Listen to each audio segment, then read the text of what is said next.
you very much. I can apologize for my voice. I'll explain later. I'm really happy to be here. This is a great conference that I've never attended before, and this is a bit of a thrill. And I'm here to talk about, there's been a lot of talk today about trying to get people into the Hall of Fame. Well, this was a success story, although it took a while to get Satchel Paige into the Hall of Fame. So this is what I'm going to talk about today. You probably all know it didn't advance.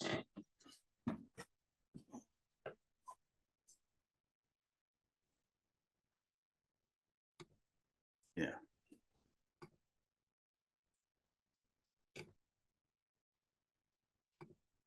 This thing right here.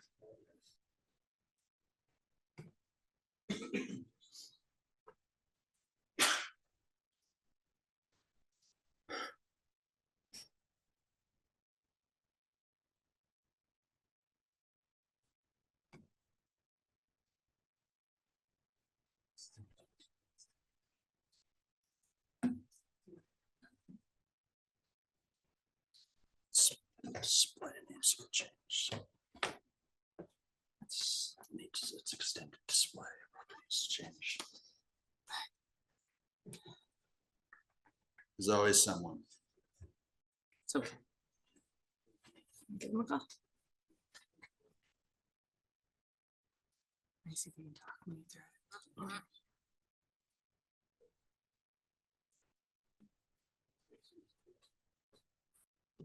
Hey, Tiny.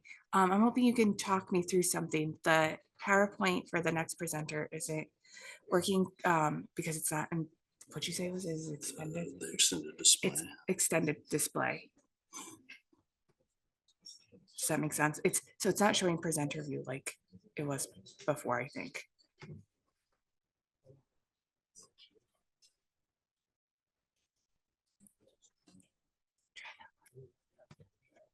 Now try. Hold on. There we go. We got it. Okay. Thanks, Tiny. All right, we're ready. Okay, so everybody's probably familiar with this speech that Ted Williams made not far from here on the library steps in 1966. And it was, if you've ever looked at the text of the speech, it's I consider it like baseball's Gettysburg Address. It was very short, just maybe 5 minutes, but he covered a lot of ground. He thanked all his managers, starting from his playground director. He thanked the Red Sox and Tom Yawkey. He congratulated Willie Mays, who had just passed him in home runs. He talked about the youth of America, and he talked about hard work.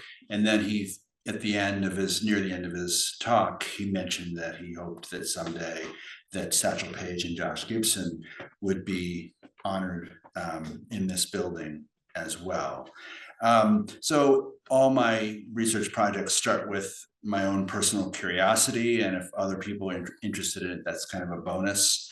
And in this case, I've always been curious about this speech. It's probably the most famous words that Ted Williams ever said. And I'm a Red Sox fan, and I've always been curious about a couple things. One is, did it really come out of the blue? Was anyone else saying these things before him? Second is, how was this received on the day or in the immediate aftermath? And the other is, if this was so dramatically game-changing, why did it take 5 years after that for Paige to have his day? And in this talk, I'm going to focus on Paige. It was fairly well considered amongst the people that were talking about Paige that Paige was going to be the first guy. Not that he was the only guy, but he was the guy first. There are, of course, 37 people now. But many of the people that supported Paige really supported a group of people. So start with, was Williams the first guy, a baseball guy, ever to talk about it? He may have been, but it wasn't on this day. He talked about this when he was elected in January, he was interviewed by the Sporting News, and he talked about Satchel Paige and Josh Gibson. So this was not a new thought for Williams. And he talked about it several times before that, and I will mention that here in a second. Also, it's worth mentioning that Bob Feller, when he was elected, or actually in the run-up to his election in 1962, he authored a first-person account in the Saturday Evening Post, and he talked about the Hall of Fame, which he was not elected to yet, but he would be soon. And one of the things he mentioned was that Satchel Paige needs to be in the Hall of Fame. And of course, Feller had a sort of complicated views on the integration of baseball at the time. He was a little bit skeptical, and he admitted in this article that he had kind of missed the boat on that. But he was a supporter of Paige, and of course he had barnstormed with Paige as well. Dizzy Dean, who had barnstormed with Paige, was also a supporter. Bill Veeck talked about Paige a lot before Williams' speech. The first person I've seen talk about it was actually Ted Williams in 1953. So 13 years before, when Williams was still playing, when Paige was still playing. He was being interviewed at a base in Los Angeles. He was on his way to Korea, and he was interviewed by the Army Times about his current situation and whether he's coming back to baseball. And he said, sort of out of the blue, by the way, I think Satchel Paige should be in the Hall of Fame. And Paige, of course, had pitched the year before. He was an all-star. He pitched the year after. But at the time, the Hall was new enough, so Williams probably didn't really know what the rules were. As far as he was concerned, Paige was a great pitcher. They had it's very easy to find comments from Williams about Paige generally, and also vice versa. Paige was a big admirer of Williams as both as a person and also as a hitter. He often talked about Williams and Gibson as being the best that he ever faced. I believe that Williams was 2 for 10 against Gibson, so against Paige. So he had a reason to respect him. The first writer, I'm going to talk about writers a bit because they're the voters usually. First writer I've seen that advocated for Paige to be in the Hall of Fame was Joe Williams in the World Telegram in 1950. Paige had just been released by the Indians, and his career was considered to be probably over. It was not, of course. And Williams said, he was going to be voting for Paige from now on. And as far as I know, he did, because every election time he would talk about the people he was going to vote for, and he always mentioned Paige. I'm going to talk about eligibility in a second, because Paige, in fact, was briefly eligible for the Hall of Fame, and I'll explain that in a second. The first person I've seen write about it in the black press was Art Carter in January of 1939. Now, he was not talking about Paige. He was actually talking about Rube Foster. The building had not opened yet, and he was writing about his wishes for the year ahead in January. And one of the things he said was, I hope that the newspapermen that are voting on this new Hall of Fame thing will look at Rube Foster. Throughout the 1940s, there were a lot of people in the black press writing about, as new players were getting into the Hall of Fame, like, hey, what about Oscar Charleston? Hey, what about Pop Lloyd? And also Paige and Gibson as well. But it was more like, it doesn't look like this is going to happen, but it should. It should happen. Joe Bostic wrote about this in 1951, and this was after Williams, but he became the earliest I've seen that was advocating that they should be voted on now. That is no longer they would be Hall of Famers if they had been white, but rather that they were Hall of Famers. And other people in the black press took this up as well. So it was being written about by several people by this point. Sport Magazine, which was a monthly and pretty well respected at that time, the editor of Sport Magazine, Ed Fitzgerald, wrote a editorial about this topic in 1952. And he was writing to the readers saying, contact your local writer, who's probably a voter, and ask them to vote for Paige. So he was kind of leading this little campaign. And he pointed out in the story that Paige would be eligible as soon as he quit, which there was no sign that this was going to happen. And he would joke about, well, if he ever retires, then you can vote for him. But it was a big thing about how Satchel should get in the Hall of Fame. So let's talk about eligibility for a second. So as far as I can tell, through 1953, which is the first 17 years or so that they're voting in the Hall, the only rule was that you had to be retired at least one season. So Paige didn't play in 1950 in the American or National Leagues, so was eligible that winter for the first time, and did get a vote, and it was recorded and in the newspaper that he got a vote, probably Joe Williams. After that, he was not eligible for a while because he started pitching again for the Browns in 1951. So he would be eligible 1 year after he quit. In 1954, the Hall of Fame Board of Directors changed the rules that said that you had to be retired for at least 5 years. They didn't explain why, and I have not seen any writers that have speculated why they made that rule change, but they did. And it was as this campaign was, I call it a campaign, was starting to get some traction in the national press. And then in 1956, they added what we now refer to as the 10-year rule, that you have to play at least parts of 10 seasons in the major leagues, which of course was the AL and the NL. So Paige was now 50 years old and unlikely to ever be eligible to be voted on by the writers at this point. The Sporting News, which was still considered the Bible of baseball, they editorialized in the end of the 56, or near the end of the 56 season, that Satchel Paige should be in the Hall of Fame. Now, by this point, they no longer were talking about writers voting for him since he wasn't eligible. They were talking about changing the rules. Like the plea was to the Hall. The plea was to the Hall to change the rules, make an exception, and obviously it wasn't fair that these men could not make the Hall of Fame. So Joe Williams still writing about it, and now he's writing not to his fellow writers, he's writing to Ford Frick. Ford Frick was the commissioner, but he was also a member of the Hall board and a big person in this building. There's a painting of Ford Frick outside the gift shop out there. Frick himself considered himself like one of the fathers of this place.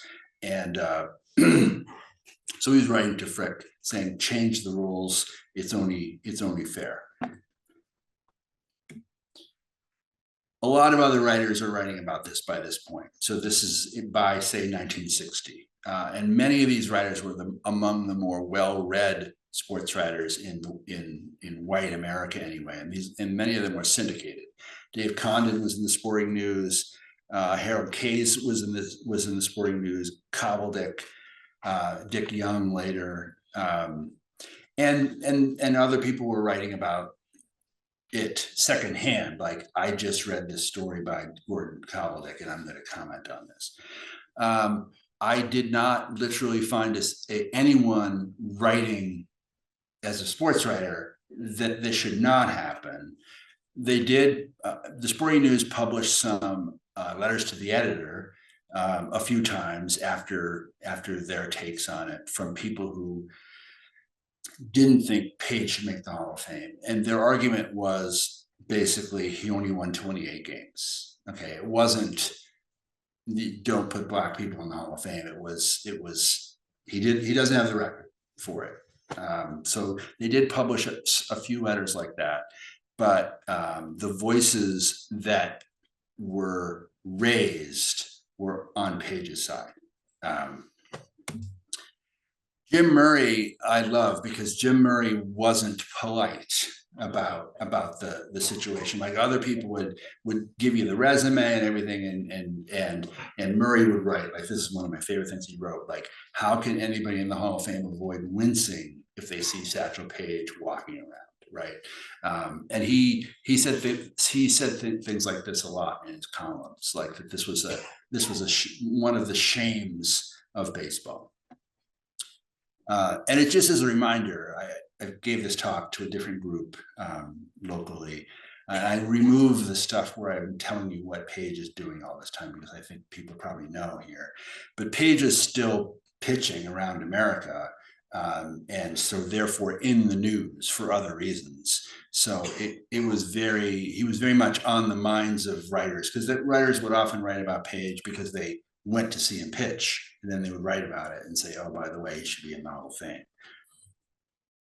So the naysayers included basically the board of directors of the Hall, and that included Frick, and that included Ken Smith, who was a director here for a long time, who basically said, we have rules and we can't break the rules. Of course, they made the rules, but also we cannot make exceptions. It would be chaos. And Ken Smith actually used that word, chaos. So I'm going to talk about Casey Stengel for a second. Casey Stengel retired as the manager of the Mets, and I have the date there, and end of August 1965. And by the rules, he would be eligible for the Hall after the 1970 season. The rules applied to everyone in baseball. And the writers thought this was crazy. He was 70 years old at this point. So they met and they essentially made this resolution that they need to change the rules, and they sent this to the Hall of Fame. You need to change the rules for Casey. He should not have to wait 5 years. So in January, the Hall met and they changed the rules and said that now 65-year-olds don't have to wait, or they have to wait 6 months. So 6 months and 1 week after Casey Stengel retired, he was elected to the Hall of Fame by the Veterans Committee. Branch Rickey, he died in December of 1965 and was not in the Hall of Fame. One of the reasons he wasn't in the Hall of Fame is he was always on the Veterans Committee. But also there wasn't really a mechanism at that point to put in executives. It wasn't covered by the charter of the Veterans Committee of that time. And there had always been some special way to get executives in the past, and Rickey didn't really qualify as a player or as a manager, so he had never gotten into the Hall of Fame. And the Sporting News editorialized that if Branch Rickey's not in the Hall of Fame, it's not worth having the building at all. And in January, the same meeting where they changed the rules for Stengel, they changed the rules for Rickey, and the next year Rickey was elected to the Hall of Fame. So easy peasy. So Doc Young got that connection, and after the Stengel rule change, and he's just said, okay, you've shown that you have a heart. You need to have a heart for Satchel. And then after the Ted Williams speech, which was, of course, that same year, he said, I wish I'd been there. I would have walked up to him and said, you're the greatest. You've got soul. So in the meantime, Satchel is being asked about this a lot by this point, because it's in the news. So they are asking Satchel, and he was always a gentleman about it. I love both of these quotes. I don't want to brag. Everyone else says I'm great, and maybe they'll let me in for good conduct or something. Like, don't make any exceptions for me. So the writers finally acted. Now remember, the writers are powerless for the most part. But in 1969, they announced they were going to create a panel, and they were going to start voting on Negro leaders for the Hall of Fame, and then hand it to the Hall and say, these are the people we have elected. They were going to basically force the issue. And it was the weekend that Campanella was elected. Campanella signed up and said, yes, I'll do it. I'll help you. And they said, so Young asked the age-old question, why Wade Hoyt and not Satchel Paige? And the writer said, you know, we're not gonna be dicks about this. Sorry, we'll work with the people. March 1970, the great book was put out, and in Peterson's book, he starts with the Williams speech. He excerpts a piece of that right at the very beginning of the book, and then he talks about it in the back half of the book a lot about the individual players and how many of them should be in the hall. A lot of people reviewed this book. It definitely added to the writer's ire and confidence in their position, I think. So we finally had a bit of success in February of 71. The Hall of Fame themselves, not the writers, Hall of Fame announced, we're going to put in one person per year. And that person is to be part of a new exhibit. It was announced by Bowie Kuhn. And so who decided this? A new exhibit and not in the front door. And who decided it was the board of directors. And at the time, there were 14 people on the board, included 6 people that were part of the foundation and 8 baseball people. I'm sure you know all those people: commissioner, 2 league presidents, ex-commissioner, 2 ex-league presidents, 2 owners. And according to all the writers that were involved, the roadblocks to getting the 10 votes they needed to get them in the front door were Frick and the Cooperstown, the local people. That all the other baseball people, including guys like Tom Yaki, wanted full recognition to everybody that was put in. So the reaction to the wing, this separate wing, were not good. Jackie Robinson was unhappy. Milton Gross added that yes, it was Kuhn actually tried to get this to full, but he couldn't get the hall to cave, and he decided he would take a half measure. Wells Toombly wrote that the commissioner actually should just bolt the plaques in himself. And Willie Mays, a wise man, said, if this is the first step, which direction is the next step? So Paige was elected. Paige was the first guy. He had a press conference or baseball had a press conference for him in New York with Paige and his wife. Paige said all the right things. The commissioner said all the right things. First question, so is he really in the Hall of Fame now? And Kuhn said, technically no, but really the Hall of Fame is a state of mind. So that didn't really fly too much. So the reaction to that, so Sam Lacey and Wendell Smith were both in this group, and they of course were in a bad position because they both had to say, like, this is what was offered to us. This is the best we could do.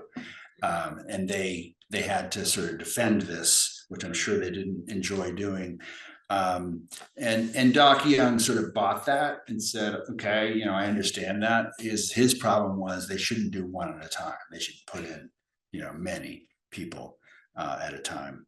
And Jim Murray again got the best line. They should just move the damn thing to Mississippi. So July 7th, they announced that Kuhn and Kerr, the reaction was awful. And on July 7th, they announced that they've changed their mind and there's no separate wing, and Paige is going in with everybody else, and there's no fuss. And Paige said, correctly, he didn't complain the first time, but this is the best thing that's ever happened to me in baseball. So a couple things that Dick Young added to the story later. He said that there was actually screaming matches between a member of the BBWAA, which later it turned out was Young himself, and directors of the hall, which it later turned out was Frick and Kuhn.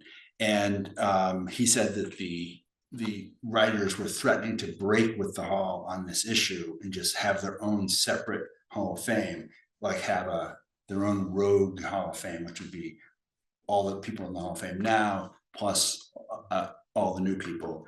And he also said that the Cooperstown people said they were going to have 2 separate ceremonies as well before they finally caved. So they had the big day on August 9th, and Paige was one of 8 people. That could be a trivia question, how much you know about the other 7.